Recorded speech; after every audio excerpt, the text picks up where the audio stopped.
రాజన్న సిరిసిల్ల జిల్లా సిరిసిల్ల పట్టణంలోని శ్రీ భూసమేత లక్ష్మీ వెంకటేశ్వర స్వామి దేవస్థానంలో ముక్కోటి వేడుకలు అంగరంగ వైభవంగా ప్రారంభమయ్యాయి. రాత్రి 2 గంటలకు ఆలయంలో మూలమూర్తికి ప్రత్యేక పూజలు వేద పండితులు అర్చకులు నిర్వహించారు. అనంతరం ఉత్తర ద్వార దర్శనం కొరకు వస్తుమూర్తులను గరుడ వాహనంపై వెంపేచి చేశారు. అర్చకులు వేద పండితులు ప్రత్యేక పూజలు చేశారు. భక్తులు గోవింద నామస్మరణ మధ్యన ఆలయ పరిసరాలు మారుమోగాయి.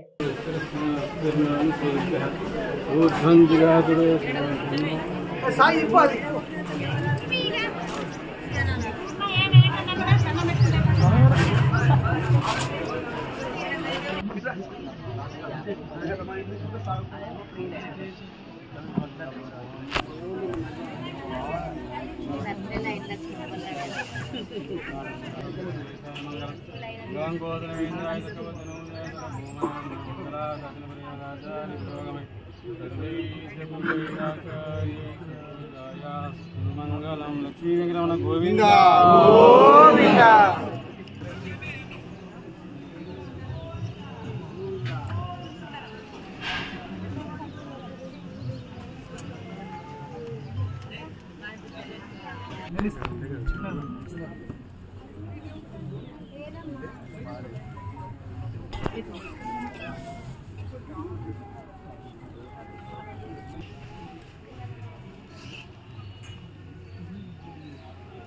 పండిత్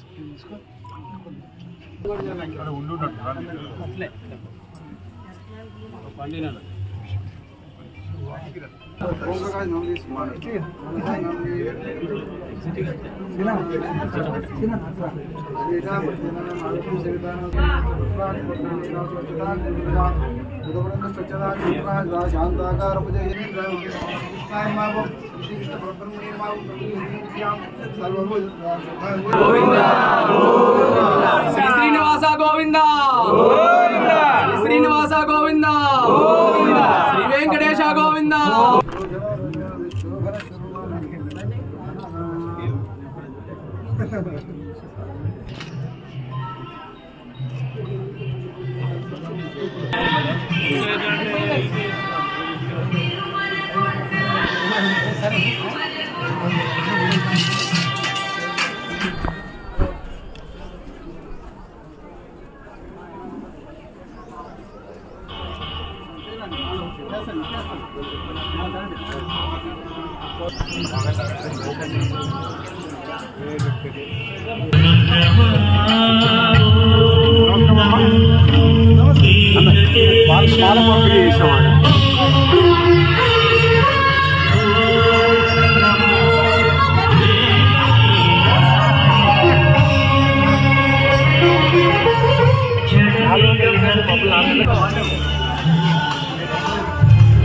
అక్కడ పెట్టమ్మా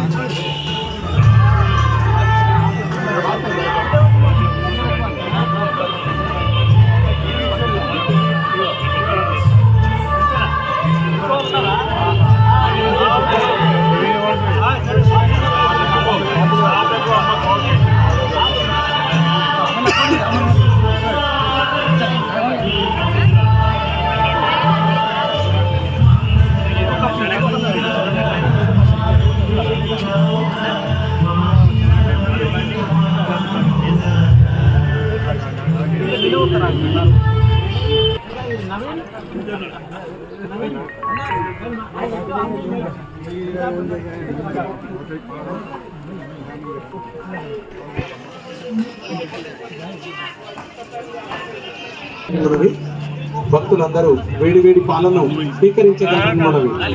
భక్తులందరికీ మనవి. ఓం నమో నారాయణాయ. భక్తులందరికీ మనవి. భక్తులందరూ వేడి వేడి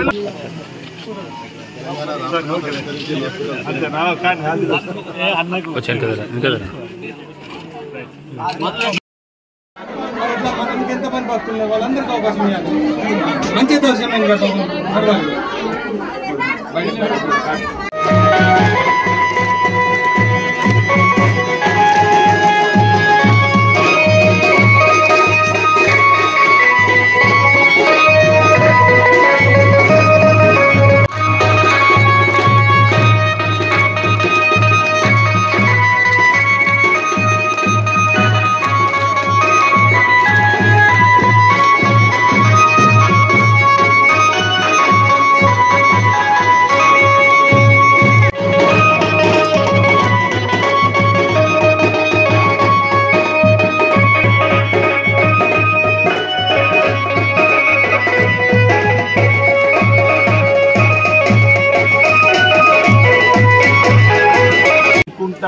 ఏకాదశి ముక్కోటి ఏకాదశిగా కూడా పిలువబడి ఈ పర్వదినానికి ఉన్నటువంటి విశిష్టత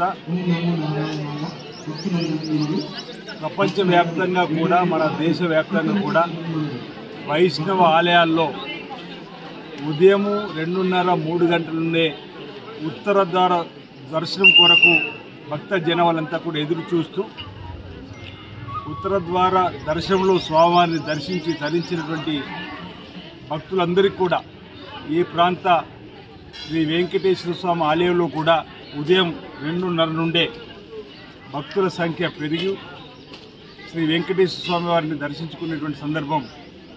ఇదే జిల్లాలో దక్షిణ కాశీగా పేరుగాంచిన రాజన్న ఆలయంలో కూడా హరియారా క్షేత్రంగా పిలువబడేటువంటి ఆ క్షేత్రంలో కూడా ఉదయం ఇక్కడ వెంకటేశ్వర సన్నిధిలో బ్రాహ్మణోత్తములు వేద పండితుల ప్రత్యేకమైనటువంటి పూజలతోటి ఆ స్వామిని దర్శించుకునే భాగ్యం ప్రజలందరూ కూడా కలిగింది.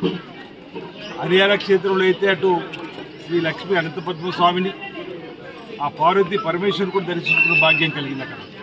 ఇక్కడ కూడా శ్రీ వెంకటేశ్వర సన్నిధిలో పురాతనమైనటువంటి దేవాలయంగా ఈ ప్రాంత భక్తుల కొంగు బంగారమే నిలుస్తున్నటువంటి శ్రీ వెంకటేశ్వర సన్నిధిలో ఇక్కడ ఆలయ కమిటీ పక్షాన సిరిసిల్ల పట్టణ సమితి పెద్దలందరూ కూడా అధికారులు కూడా చక్కటి సమన్వయంతో వచ్చేటువంటి భక్తులకు మరి శీఘ్రంగా స్వామివారి దర్శనం ఉత్తరద్వార దర్శనం కల్పన చేయడం మరి అభినందించదగ్గ విషయం. అందరికీ కూడా సందర్భంగా ప్రత్యేకంగా అభినందనలు అందజేస్తూ ఈరోజు శ్రీ వెంకటేశ్వర స్వామిని ప్రార్థన కలిసి వెంకటేశ్వర స్వామిని దర్శించుకొని సకాలంలో చక్కటి వర్షాలు బ్రహ్మాండంగా కురిసి పాడి పంటలు బ్రహ్మాండంగా పండి రైతు వర్గంతో పాటు ప్రతి ఒక్క వర్గం సుఖమైతే ఆంధ్రప్రదేశ్లో అష్టదాయంలో ఉందని చెప్పండి ప్రార్థన చేస్తూ లోక కళ్యాణం జరిగే విధంగా చూడు తండ్రి అని చెప్పండి. ఎలాంటి కీడు రాకుండా ఈ ప్రాంతాన్ని చూడు తండ్రిని మరి ఈ ఉత్తర ద్వార దర్శనం సందర్భంగా ముక్కోటి ఏకాదశి అంటే ఈరోజు ప్రతి ఏటా అధిక మాసంతో కలుపుకుంటే ప్రతి నెల 2 ఏకాదశులు వచ్చేటువంటిది 24, అధిక మాసంలో 2 కలుపుకుంటే 26 ఏకాదశులు. ఆ ఏకాదశి సందర్భంగా ఉపవాసం ఉండి స్వామివారికి ప్రీతిపాత్రమైనటువంటి రోజుగా భావించేటువంటి అలాంటిది ముక్కోటి ఏకాదశి ఈరోజు ధనుసు రాశిలో సూర్యుడు గమనం సంక్రమం మారుతున్న సందర్భంలో ఈనాటి ముక్కోటి ఏకాదశి రావడం ఈరోజు ఈ విశేషమైనటువంటి ప్రత్యేకమైనటువంటి రోజులో మరి అనేక మంది భక్తజనం వచ్చి స్వామివారి దర్శించిన సందర్భంలో మేము కూడా ఈ ప్రాంతానికి అంతా మంచి జరగాలని చెప్పని ఆ వెంకటేశ్వర స్వామి సందర్భంగా ప్రార్థన చేస్తూ అందరికీ మంచి జరగాలని చెప్పని కోరుకుంటూ ప్రజలందరికీ భక్తులందరూ కూడా ముక్కోటి ఏకాదశి వైకుంఠ ఏకాదశి కూడా పిలవటువంటి పర్వదిన సందర్భంగా శుభాకాంక్షలు తెలియజేస్తాను. అందరికీ మంచి జరగాలని ఈ 2025 సంవత్సరం సందర్భం కూడా శుభాకాంక్షలు తెలియజేసి 2022 అంతా అందరికీ మంచి జరగాలని చెప్పి భగవంతుడు ప్రార్థిస్తున్నాను. అందరికీ శుభాకాంక్షలు.